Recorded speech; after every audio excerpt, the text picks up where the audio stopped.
사이버를 잊고 사는 사람들, 그리고 군인. 우연히 사무실 병사들끼리 얘기하는 걸 들었다. 사이버 지식정보방, 일명 싸지방에 대한 얘기였다. 무심코 지나가려는 순간 뭔가 낯선 느낌을 받았다. 난 싸지방이라는 말을 단 한 번도 내 입으로 말한 적이 없었구나. 사이버 보안이나 사이버 공격 등 안보 분야를 제외하면 일상생활에서 사이버라는 단어를 사용할 일이 없었구나 하고 말이다.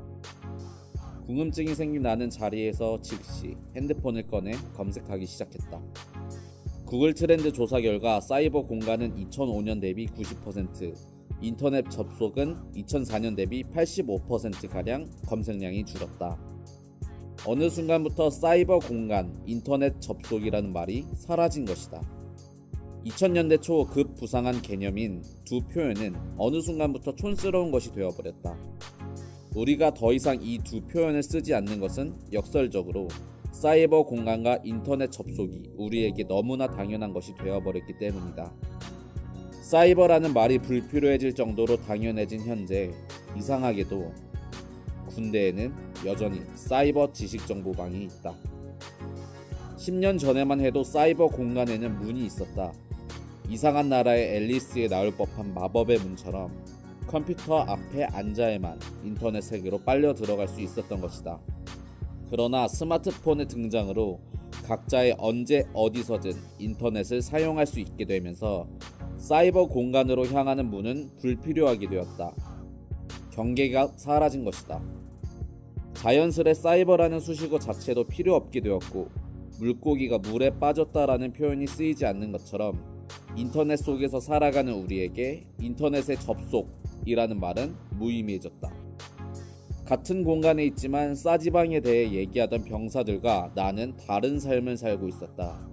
항상 휴대폰을 몸에 지니고 다니며 사용하는 간부들은 사이버라는 말을 쓸 일이 거의 없지만 병사들에겐 여전히 유효한 어휘다.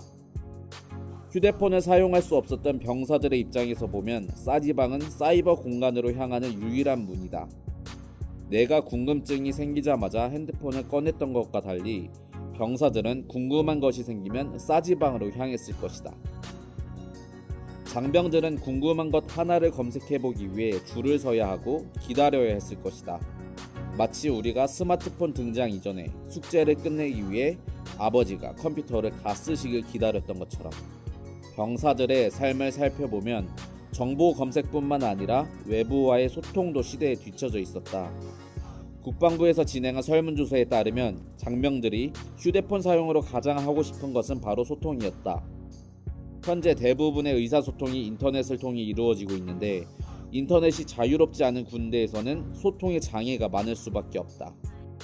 일상생활에서 자유롭게 메시지를 주고받는 것이 이 시대의 소통 방식임에도 병사들은 다음 사람의 눈치를 봐가면서 가족과 통화를 해야 하며 친구가 남긴 메시지를 다음날 밤이 되어야 확인할 수 있었다. 4월부터 병 휴대폰 사용이 확대 운영된다. 일각에서는 휴대폰 사용이 시작되면 당나라 군대가 될 것이라며 우려를 표시하고 있지만 인터넷을 자유롭게 사용하지 못하는 것이 오히려 당나라 시절에 더 가깝지 않을까 싶다. 전 세계 36억 명이 스마트폰을 사용하며 스마트폰이 현재 가장 중요한 삶의 방식이 된 지금 병 휴대폰 사용은 병사를 나와 같은 시대를 살아가는 한 명의 민주시민으로서 존중하고 민주사회로 초대하는 일이다. 초대는 언제나 즐거운 일이다. 친한 친구를 자신의 집으로, 새로운 구성원을 모임에 초대하려면 많은 준비와 정성이 필요하지만 그 준비는 분명 설렘과 기대로 가득하다. 병 휴대폰 사용도 마찬가지로 많은 준비 과정과 노력이 필요하겠지만 그것은 분명히 즐거운 일이다. 이 준비 과정을 걱정과 우려의 시선으로만 보지 말고 군 간부를 포함한 사회 구성원 모두가 군 복무를 하는 청년들을 같은 시대의 구성원으로 초대하는 참으로 뜻깊은 일에 동참해 주었으면 한다.